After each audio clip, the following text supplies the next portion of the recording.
Today's video is from a comment that I got on YouTube, and this one says, it's from Tomiko Flack. Alcohol is so deceptive. Its primary goal is to kill, steal and destroy. It comes off like a good friend and stabs you in the back, and when you least expect it. Look at it like it's your worst enemy, because ultimately that's what it is. I'm Kevin O'Hara for alcoholmastery.com and Habit Unplugged.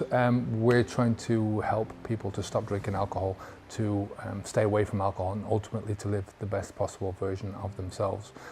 If you're new to the channel, you might subscribe and hit that like button just to show a bit of love to us, you know, it really helps with the algorithm. So I think it's a great comment, Tomiko, and I understand exactly where you're coming from on this, but it really does show one of the flaws in our thinking when we start thinking about drinking alcohol and about alcohol in general, you know.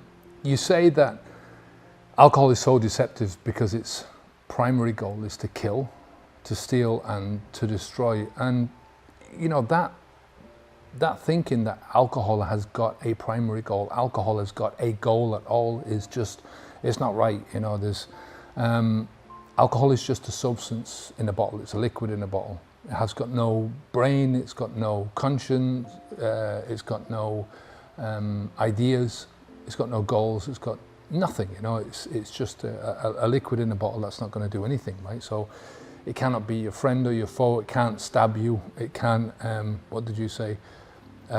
Stab you in the back when you least expect it.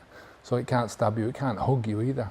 I mean, from my perspective, you know, it's the only way that it can get into your body, you know, the same way as bleach or petrol. I was reading about a Chinese guy who was drinking petrol for over 43 years of his life.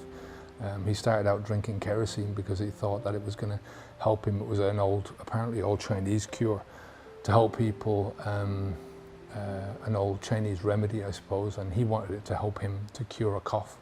And he ran out of kerosene and he started going down and drinking petrol. He was only drinking small amounts every day, but he was drinking it for 43 years. You know, I've heard of a lot of other people doing this, you know, and I presume that if alcohol wasn't around, that you know, in a different type of a world, it could be like, you know, you're drinking petroleum products, you know. I don't know how true that is, but do you get what I mean? It's a liquid in a bottle. You know, it cannot command you to do anything, you know. It cannot get into your body without your consent. You know, when you drink alcohol, when you have a problem with alcohol, you have a problem because you are extending your arm and you're lifting a glass of alcohol to your lips and you're swallowing this alcohol mouthful after mouthful, day after day, year after year. For me, I drank for over 30 years. 30 years. Now, on a really sort of an alcohol-fueled night, I would drink 20 pints of Guinness. So how many sips is in that? You know, let's say there's 20 sips in a pint of Guinness, right? So that's 400 times, 400 mouthfuls of Guinness I had to drink over the course of one evening. And then the results of that, both in what I'm doing then, in the consequences to me the day after, and in the consequences after that, because you're talking about a chemical that's getting into your brain, that's affecting the chemical balance of your brain.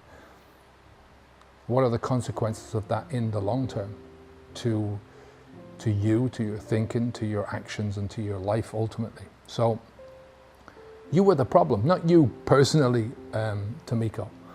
As a drinker, you know, we as drinkers are the problems. We are the ones that are causing this to happen to ourselves, right? We are, you know, when you talk about the alcohol stabs you in the back, I mean, we are the ones that are stabbing ourselves in the back by swallowing a poison. You know, we are the ones that are destroying ourselves because of this need to disappear, to escape from our lives for a while. So, you know, you have the power of choice. You know, it's your power to to choose whether or not you're going to do this or not. And there is no stage in this journey where that doesn't become true, whether you're a first-time drinker and it's your choice whether to take that first drink, or whether you're a full-blown alcoholic. You know, as long as you're alive, it's up to you. You know, ultimately alcohol is, as I say, nothing but a liquid in a bottle, and it's your choice to take that up and whether to drink it or not. Now, you know, a lot of people will say, well, you know, towards the end of this, you're addicted to it and you can't help it. You can. You can always get help. You can always find help. You can always get the medical help that you need to overcome the physical problems that you have. And you can find the psychological help to allow you to overcome the mental problems that you have. I mean, for me, my physical problems weren't so bad in terms of coming away from alcohol. I had a lot of physical problems that were caused by the alcohol, a lot of digestive issues, a lot of issues surrounding my breathing and my liver, and especially my brain. You know, that is the one thing that is overlooked by a lot of people, because you don't notice the gradual decline in your capacity to use your brain, but it's definitely there. And you only really will notice that once you stop drinking, once you get away from alcohol. You know, you put some distance between yourself, and I'm not talking about a few days, not about weeks here, maybe even months, before you'll notice some substantial changes in the way that you're able to think. But it's not the be all and end all, right? I've said this before, that, you know, you have to quit drinking alcohol, but you've got to alter so much about your life as well. In order to change the outcome, you've got to change the way that you're doing things, and change the ways that you're doing things, you've got to change the ways that you're thinking, the frameworks by which you're looking at life.